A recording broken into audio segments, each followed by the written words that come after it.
Welcome to Education Forum. I'm Herman Badillo, Chairman of the Board of Trustees of the City University. The improvement of education affects all New Yorkers. This program will focus on the key educational issues and challenges before us all. My guests today are two teachers in the New York City public school system. And the reason for that is that you've heard me talk many times about the relationship between the City University and the public school system. And we've had many big guns who've been here talking about teachers, such as the Commissioner of Education of the State of New York, and experts such as Diane Ravitch, and people such as Randy Weingarten, who is the president of the UFT. But as you've heard me say many times, my wife is a New York City school teacher in the 7th grade, and she and her friends have been saying that it's about time that I had some teachers on the program who really know what's going on in the public school system. So here she is, my wife Gail Badillo, who is a teacher at the Wagner Middle School in Manhattan, teaches 7th grade language arts, and her friend Myra Donowitz, who is a public school teacher in the same school, Wagner Middle School. She teaches the 8th grade language arts. So welcome to the show, and now you can tell me all about the complaints that you have. But first, I think it's important that the audience get an idea of the reality of the kind of problem you deal with every day. For example, Gail, how many classes do you have every day? How many students in each class? And what's the total number of students that you deal with? Okay. Well, we teach, it's a little tricky because we teach 4 classes a day, but sometimes you have that class more than once. So you really teach about 5 or 6 periods a day, and we teach about 150 children a day. And in each class, you can have anywhere from 34 to 37 students, which is, you know, a fair amount of students. Quite, you know, it's a huge amount. It's a lot of amount. Myra, how many kids do you teach? Just about the same. I also have 4 classes, and again, sometimes 1 or 2 of them twice a day. The major problem we deal with is class size, because most of our classes are 35, 36 and up, okay. Especially our reading classes. How does that compare, 35 to 37 students in each class, compared to, say, the suburban areas of the state? Well, I was just talking to somebody last week, and you know, if you go to New Jersey or Connecticut or Long Island, you have the maximum of 23 kids in a class. Right. I mean, a huge class would be 25 kids, but normally about 22, 23 kids in a class. And you can imagine the difficulties in teaching, you know, 36 or 37 students in a class. You know, aside from the, you know, the overabundance of paperwork, we're talking about not being able to give every student, you know, the time and the quality of time that you need to, you know, really get to know the kids and to work with them and for their needs. Now, both of you are very experienced teachers. Myra, you've been teaching about 31 years, right. And Gail, you've been teaching, actually teaching over 15 years because you took some time off to be doing some other things. So tell me, Myra, as a teacher of long standing, what would you say is the biggest problem that you have? I would say class size. As Gail said, I have 1 class that's a reading class, and there isn't enough time by the time the students get in, get settled. There isn't enough time for me to give each child more than maybe a minute or 2. It's a 40-minute period. And a lot of these kids are dealing with problems that are other than reading problems. They have focusing problems. Many of them are dealing with things like dyslexia and ADD. And it's very difficult to tailor a curriculum taking into account all of these individual problems and dealing with, in a class that is so needy, dealing with 36, 37 in a class. It's almost impossible. Is there any possibility that the class sizes will be reduced? Have you always had that class size? Always. Absolutely. And have you talked to the principal about it? What do they say? It's not just the principal. It's not just the administration. It seems to be this is the way it's run in the district, and for different reasons. But, you know, we all teach what they call the SP kids, which is like a special progress class. And it's difficult to have that many kids in any class, but it's not as difficult in an SP class because these kids have that inner motivation. What's difficult is what they call the reading classes, the kids who are performing at a slower rate academically. And to how have many kids of those classes do you have? We teach one class like this. No. But to have kids like that who are more toward the bottom end, and with reading percentiles of 3, a third, 3 I have percentile out of one child 100. reading on the first percentile. Right, and to have 34 kids like that, Wait a minute, explain that's that, difficult. explain that to me. You teach the 7th grade. Right. Now, in that class that you're talking about, at what grade level would those students be? Well, that's the difficulty, Well, and that's where the difficulty with social promotion comes through. Okay, well, give me a number. Would they? Well, you have kids performing in that class who, if you were trying to, perform on grade level, maybe they wouldn't even be up to a 3rd grade level. Yet they're in the 7th grade, but many of them can't even write, a sentence that you can really, comprehend. I have one child who spells his name differently on every paper that he hands in. And that's the 8th grade. That's the 8th grade, yes. And this child has been promoted through school. It's a problem that we have to deal with because I could not individualize instruction to deal with his problems, and then I have someone sitting next to him who has other difficulties. So it's a very difficult situation for us to, and then there are behavior problems in classes like that too, because the children become very frustrated. And when they can't focus or can't get the work, and you don't have the time, and many of them are very needy in terms of they want the attention. And if we try to give them the attention, then there's someone else who wants it also. When you have that many students in a class, it's very difficult. Now, up to now, the system of social promotion has been in effect, right? Absolutely. So that the teachers before you were required to promote the students to your grades, and you were required to promote the students to the next grade, right? You promoted to the 8th grade to her, and she would promote them to the 9th Well, grade. it wasn't so much up to us. I could still fail a student, and that student would be promoted by the powers that be. Okay, but a child could technically fail 5 major subjects and still go on to the next grade. And you were encouraged, really, as a teacher, which is a disgrace. You were encouraged to promote the child, even if they were failing. And then you can imagine how difficult it is for a teacher to get a child who was in the 7th or 8th grade, and you want to be teaching on that level, but they're performing at a level of maybe a 1st or 2nd grade child. And I've also had students say to me, well, so what if I don't pass this? I'll just go to summer school, or I'm going to go to the 8th grade anyway, or I'm going to go to the 9th grade anyway. So what if I don't do that term paper, or I don't pass all my exams? So what? now both of you have been opposed to social promotion, is that right? Absolutely. Would you say that being opposed to social promotion is typical of the average teacher or not? It's a difficult question. Yeah. I would say most of the people that we've spoken to agree that it should be abolished. I'm sure there are many people, as on any issue, there are always 2 sides. But when you see the results of social promotion and you're standing in front of a room of kids who should not be in that grade, and therefore, you're given a curriculum to teach and standards that you have to bring them to at the end of the year, there's just no way that can happen when they're missing basic skills. They can't spell, they can't write a sentence. There are so many things they cannot do. And then we're told, well, 8th grade level, this is what he's got to do by the end of the year. It's very difficult. Okay, now you're getting your wish this year because this June Finally. there will be social promotion is scheduled to be eliminated, and the Chancellor Krug before Chancellor Levy, but both of them basically agree that about 320,000 students will be left behind and have to take courses in the summertime. That includes the students that you're talking about. That's right. Is, as far as you know, from what's going on now, is the school system ready to deal with this problem, Gail? I don't think they are, but that doesn't mean that you should abandon the direction of abolishing social promotion. I think it's so important to abolish this finally. I think it's a disgrace to have kids go from grade to grade and not be able to handle the work and then just graduate them and have them have a diploma and think that they're equipped to do something when they're not equipped to, to do anything but maybe flip hamburgers someplace. That's right. It's very self-defeating. It's a crime to do to these kids. So I think it's going to be difficult to implement, but I still think you have to start and you have to do it. Okay, but how are we going to do it? Are either of you prepared to teach this summer?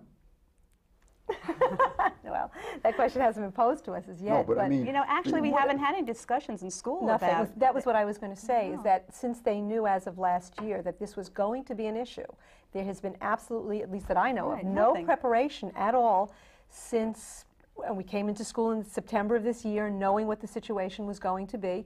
And there has been no preparation, not even any talk about what are we going to do with even the 30 kids in this school who might not be promoted into high school. It's Actually, one thing, you know, if we have 7th graders that are staying in the building, okay, they can repeat 7th grade next year. But we have 8th graders who are technically supposed to graduate. But I assume that you, as most teachers, have already made plans for the summertime, right? So Pretty somebody should be lining up teachers Right. to Absolutely. teach, number one. Number two, there's also the question of air conditioning and classrooms. Right. Do you know of any plans Yes, on that? actually, I was told that certain rooms in our building were going to be air conditioned prior to the summer, and then I was told, well, they abolished that plan. But they were going to air condition the 4th floor rooms because they get the heat from the schoolyard as well as from the roof, and that was difficult. Side I'm on. The side you're on, you're Right. lucky. My side of the building was not going to be air conditioned. It's a difficult thing to do because the wiring the building, you really have to rewire the entire building. Our building, anyway, was built in the 50s, and we're not sure that it can take the strain of all that air conditioning. But even so, even if it could, they haven't done it, and I don't see them getting it done by the time summer session would have to start. But I have told my students about it. I mean, they all seem to be aware of social promotion and, you know, abolishing the, social promotion, and I tell them all the time that this time if you don't do your work and you fail in the summer, you're not going to end up in the next grade. So what's they their attitude? they are, you know, they all are aware of this, and they're a little shaken up about it, which is good. They're a little, you know, Yeah. it makes them work harder. It makes them realize that they do have to work, and you just can't take for granted that you're going to end up in the next grade. Do the parents know what's going to happen? I don't know if the parents know. I mean, the fact that the kids know, I think, you know, they've heard about this. They've, you know, listened to the news, and they, you know, it's all over the news. I think the parents must, you know. But I don't know how much planning has gone into to this. I think they know. I don't know that they actually think it's going to happen. I have one student this year that I had last year who was told he was graduating and then did not pass the reading test and was held over. And I think that was a rude awakening for him and his parents, although his parents had been contacted throughout the year in terms of what his progress was. The child was in a reading class. He was told, basically, you don't pass the reading test, you're not moving on. And whether or not they actually believed it would happen, I don't know. But I have him again this year. He's a lovely, lovely young man. But I think seeing him in the class, the other students know he was in the 8th grade last year, and I think they're aware of it, and they really do want to try to improve their reading skills. Right. Okay. We'll be back after these announcements. Do you think you have the power to change the world? I can shape the future, one child at a time. I know I can make a difference in those children's lives, and I know I have. Who knows where my influence may stop? I teach. I teach. I teach. Yes, they're teachers, but to the kids they reach, they're heroes. I think I have the power to change the world. The influence is always there. Do you have the power to wake up young minds, to be someone's hero, to change someone's life? Reach for that power. Teach. If you want to make an impact on our future, call 1-800-45-TEACH. Want to change the world? I teach. I teach. I teach. I teach. I teach. Be a teacher. Be a hero. Welcome back. My guests today are two teachers in the New York City public school system. One of them is my wife, Gail Badillo, teaches the 7th grade at Wagner Middle School in Manhattan, and Myra Donowitz, who teaches the 8th grade language arts at Wagner Middle School.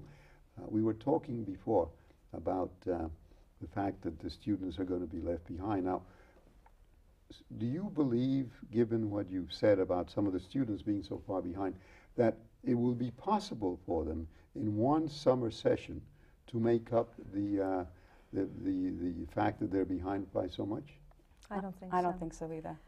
You cannot make up 10 months of work in 6 weeks.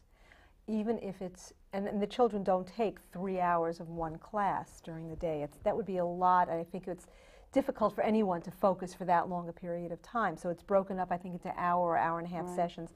I don't think it's possible. The other problem is that so many of these kids are not even behind 10 months, by a 10-month period. They're behind by years. Yeah. So that a kid who comes to me in the 7th grade, maybe is performing at a 2nd or 3rd grade level, you have years to make up.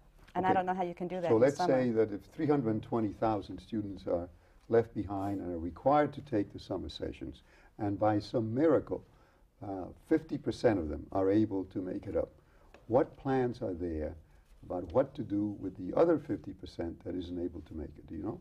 None that we know of, and none that have been even Nothing's been discussed with us. discussed. That's Nothing. basically, I think, the problem, that Well, they would the have to be teachers are left not back consulted. and have some kind of remedial Right. assistance, right? There should be some sort of, even a school-based team, set up a combination of teachers, parents, administrators, to set up some plan of action for September when we have that other 50% that's going to stay behind. Just taking a 7th grader who was held over in 7th grade and then putting him into another 7th grade class with other kids who were younger than that child is, that's a Band-Aid. That doesn't mean anything. So you can say, oh yeah, we held him over. That's not an answer. That doesn't give that child the skills that that child needs, and that's what I think is important. Right. There hasn't been any talk at all, and probably the schools are waiting for the direction, and I guess the district office is waiting for direction from 110 Livingston Street.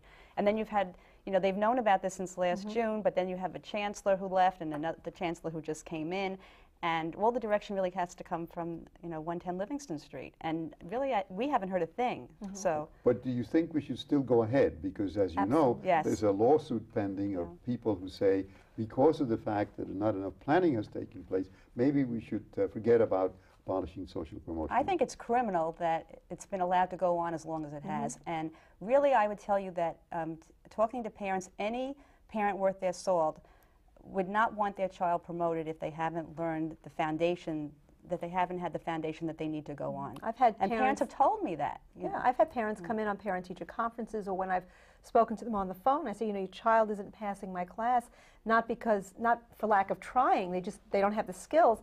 Then hold him over. That's what I'm told. Hold Leave him them over back. because he's been passed on from year to year to year. When is he going to get these skills? At some point, something has to happen where this child will be taught, instead of passing him on through the system, and he graduates from high school and he's got a diploma that's meaningless, and he can't get more than the most menial job. I think it's going to be difficult to implement, but that's no excuse for not doing anything. That's I right. think it's unconscionable to let it go on the way it has been. Now, I understand that you have another mandate, and that is that you have been asked to begin now, to prepare the students for passing the English Regents. What is involved in that, and how are you doing with it? Well, we were both a little upset when we heard what Very. was on the Regents, because the child of a friend of ours just took the Regents exam. And he was in an AP honors class. Right, and we both had him. We Gail both had him in the taught him. 7th grade, I had him in the 8th grade. Very, very bright young boy. man. And when he told us what was on the Regents, we were horrified, because there is He just took the absolutely, you exam. did not, a child does not have to sit in any English language arts class throughout school. You mean it was too easy? It was so easy It was that it was a joke. Yeah. And he said it was a joke. And He never had to learn literature, literary skills, literary analysis, No grammar, spelling, which no are things literary that are terms. the basics. Nothing like that was on the test. He was asked to compare and contrast 2 pieces of literature that Any he was 2 given. pieces. Any 2 pieces, or any 2 that he had been in contact with. There was some reading comprehension on the test. There was really nothing that this child could have gotten his teeth into and said, okay, this is a very challenging question, and I have to call on my knowledge of Shakespeare, my knowledge of a poem that I read. Everything was given to them on the test. It was just... In addition, of course, the passing mark on the Regents has It's been been lowered to 55. 55. Right. so it sounds like the standards are going down instead of Rather up. than raising the Raising, standards, right. which is something we've been all fighting Right. for years, to raise the standards. The whole idea is to challenge these kids. They'll rise to the occasion. But when we don't challenge them, they're going to sit back and do nothing. And Right. it's obvious then, so we can say, oh, 100% of our kids pass the Regents. What kind of a test is that to be proud of? And then he told me that in his U.S. History and Government Regents, the question was how has communication technology grown in the last 10 years? This isn't really something that you even had to attend school for, you know, to write an essay on this. And So statistically, it's going to look great. All these kids come out with Right, wonderful grades, right. and isn't it wonderful? They're all and the New York City passing. public schools are doing great. And they haven't learned. These kids still can't spell or construct a sentence or a paragraph. And I'm horrified that kids in the 8th grade, These are really skills that are lacking. and bright children are handing in essays that are almost illiterate. Right, and the parents know this. You know, I talk to parents and I tell them, your child can conceptualize, verbalize, analyze, but they can't write a sentence. And the parents know it, and they don't teach, for some reason, they have abolished, you know, teaching, they don't teach grammar in public schools anymore. Or spelling. They think that it's boring, and somehow, by osmosis, that if the kids read a lot, they'll just pick up these skills. But you don't. You have to learn. You have to be taught these skills. And they don't teach grammar, they don't teach spelling, and there are so many other things that, you know, have just gone by the wayside.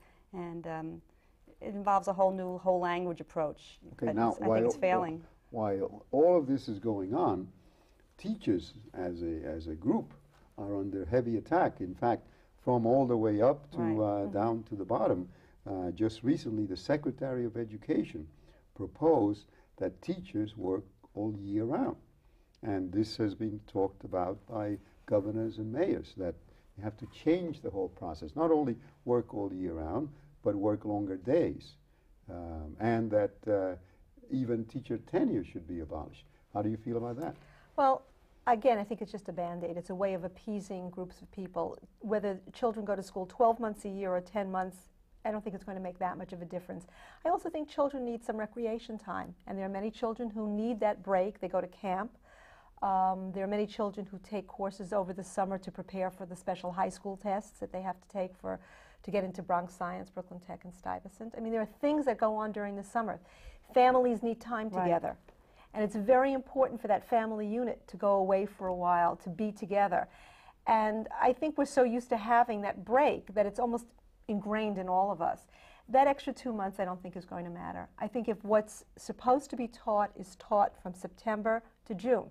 Our parents went to school, our grandparents went. We went to school, we went to school, my parents, people learned. My parents came from a home where no one spoke English, and they were bilingual basically, and went to school, learned, spoke English in school, went home. There was a study ethic. And maybe they were taught differently from the way children have been taught for the last few years. Okay, but in fairness to the Secretary of Education, while he proposed having teachers teach all year, he also proposed substantial salary increases as part of the whole thing. How would you feel about teaching all year? The salaries were increased. And by the way, how do the salaries in New York City today compare with the salaries in suburban areas? I would say that the salary increase should not be predicated on teaching during the summer, because the salaries are so low in New York City compared to our colleagues, you know, in the suburbs. Well, give me an example. Well, they're at least $20,000 or $30,000 less. And it's not going to make someone a better teacher. And just because you earn more money over the summer doesn't make you a better teacher, doesn't make you teach the skills any better. I don't know that that's enough motivation for someone to have the light bulb suddenly go on and say, okay, now I'm going to teach the basics. I don't think that's an answer. I mean, it's certainly nice to get more money. I wouldn't turn it down if it was offered to me. But I don't think that's the answer. That's not going to give the kids the skills they need. We've had some, excuse me, I'm sorry. We've had some wonderful young teachers in our school, but they come and they teach a year or two, and then they get, you know, job offers in the suburbs, and because they're not vested in the system yet, they leave the New York City system and they go out to the suburbs. Well, give me an example of a teacher who came to your school. We had a science teacher the first year I was in this school. Very good science teacher. Making how much money? Well, I think a new science teacher was 28 or 23. Right. It's very low. This was years ago. About 6, 7 years ago. And that teacher? And he was offered $20,000 more out on Long Island. So how could you not? You know, he only had a year. I think he had a year in the system here in New York City. And science teachers are difficult to get, as are math teachers. But if you're a good science teacher and somebody offers you $20,000 more to go teach on Long Island, why not? You're going to take it. Especially if you're starting a family, if you're young. The other thing is, and I use myself as an example, I'm teaching 31 years. I have a master's degree plus extra credits beyond that. And the salary that I make is not even close to what some people make at beginning entry-level jobs. And what is the maximum salary for a teacher in the New York City on this contract, I think it's $70,000. Right. And what is the maximum salary in, say, Nassau or Suffolk? I think 90-something, if I'm not mistaken. If not 90, if not over. I'm not sure. I think it might even be over. Yeah, I'm not 100% sure of that. Okay. Now let's talk about the question of tenure, because it is said that principals' tenure has been eliminated, and now the principals say, well, we can't really be effective principals if we don't have the jurisdiction over the teachers, so there's a movement now to eliminate teachers' tenure. How do you feel about that? Well, tenure has its good points and its bad points. It does protect those teachers who basically are not good teachers. However, if an administration is good and works with those teachers, you can kind of help them to become good teachers, or maybe make them see that teaching is not for them. It could be used as a weapon. If a principal, for whatever reason, doesn't like a particular teacher, well, you know, you're out of here at the end of the year. There's a lot of politics in education. You know. Because we're answerable to a principal. Yes. We're answerable to a principal. And would we be judged, for example, on whether or not, if a reading test is given, and you have done your best to get those kids to pass the test, you've worked, I don't know how many hours, and for some reason these kids just aren't able to, does that mean you're a bad teacher? Does that mean your tenure, that your term in your job should not be renewed for the next year? Because you've disagreed with a principal, let's say at a faculty conference. Does that mean that the principal next year says, well, out? I don't know. I mean, it protects the good people, and for those people who aren't that good, there are avenues to get rid of those people if the principals and the rest of the administration is willing to do the work. It can be done. If you go through channels, it can be done. Well, look, unfortunately, we're out of time, so I want to thank both of you for coming, and wish you great success with the very difficult problems that you're going to face beginning this June and in the next few years. Thanks again. Thank you for Thank having you for us. having us.